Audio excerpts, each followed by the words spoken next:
तो निकालिए, मगर हमारे देश के प्रधानमंत्री सर, वतन अजीज के वजीर आजम, मैं बड़ी जिम्मेदारी के साथ कह रहा हूं कि मैं अपने बचपने में जब हिस्ट्री पढ़ता था तो मैंने एक स्टैचू की फोटो देखी थी, प्रीस्ट किंग ऑफ मोहनजोदारो।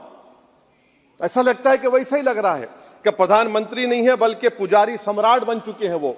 और मैं क्यों कह रहा हूं कि हमारे सदर जमहूरिया ने कहा था कि 22 जनवरी एक तारीखी दिन है, बिल्कुल तारीखी दिन है। 22 जनवरी की बुनियाद 6 दिसंबर 92 को रखी गई। 22 जनवरी की बुनियाद 86 में ताले खोलकर रखी गई। 22 जनवरी की बुनियाद जीबी पंत ने रखी थी, इसीलिए तारीखी दिन है। और तारीखी दिन इसलिए भी है कि सर इसी ऐवान में 16 दिसंबर 1992 को हमने एक रेजोल्यूशन पास किया था। आप बताइए कि आज इस मुल्क में चाहे कोई सेकुलर पार्टी का हो या जो भी हो, वाले सब सेकुलर है, बुरा मैं हूं, किसी में हिम्मत नहीं है कि 6 दिसंबर की बात की जाए। और वो तारीखी दिन इसलिए भी है सर, इंसाफ करने वालों में एक एनसीएलटी के चेयरमैन, एक गवर्नर और एक नामजदशुदा रुकने पार्लियामेंट बैठे हुए थे।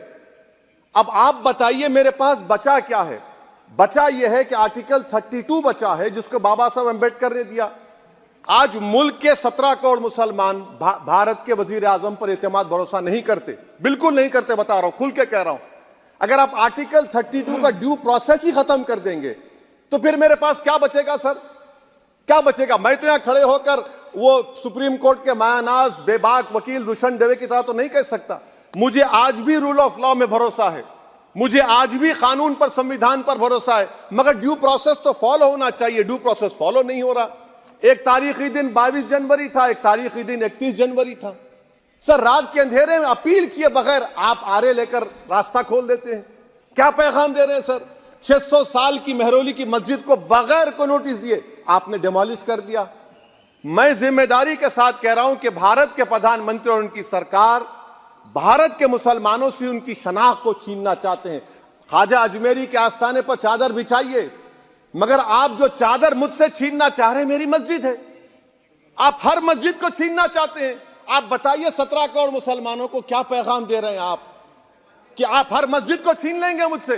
फिर मेरा वजूद किस माने रखता है? मेरा शनाख्त क्या माने रखता है? रूल ऑफ लॉ क्या माने? अच्छा, 1991 के प्लेसेस ऑफ वर्शिप एक्ट पर क्यों नहीं बोलते आप लोग? आप उस पर कायम है ही नहीं है।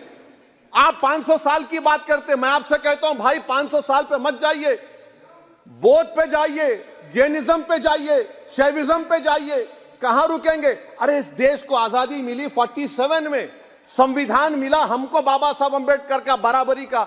उससे पहले तो राजा रजवाड़े थे, जमहूरियत नहीं थी, लोकतंत्र नहीं था, मगर आप उसको उस बारे में लेके जाते। अरे 500 साल आगे क्या होगा बताइए? आप किसी एक सिविलाइजेशन, सर अंग्रेजी में किसी ने कहा था, civilization can not be rewritten by hatred, history can not be corrected by demolition. आप ये नहीं कर सकते। और मैं उम्मीद करता हूं कि जब मौर्रिख तारीख लिखेगा, नरेंद्र मोदी इस मुल्क में तारीख लिखना चाहते हैं। क्या तारीख लिखना चाहते हैं?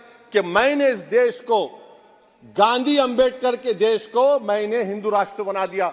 मैं उम्मीद करता हूं कि हमारे भारत के हमारे हिंदू भाई देश के प्रधानमंत्री की सोच को नाकाम करेंगे। उन पर है, अब देखते हैं क्या होता है। Sir neighbourhood first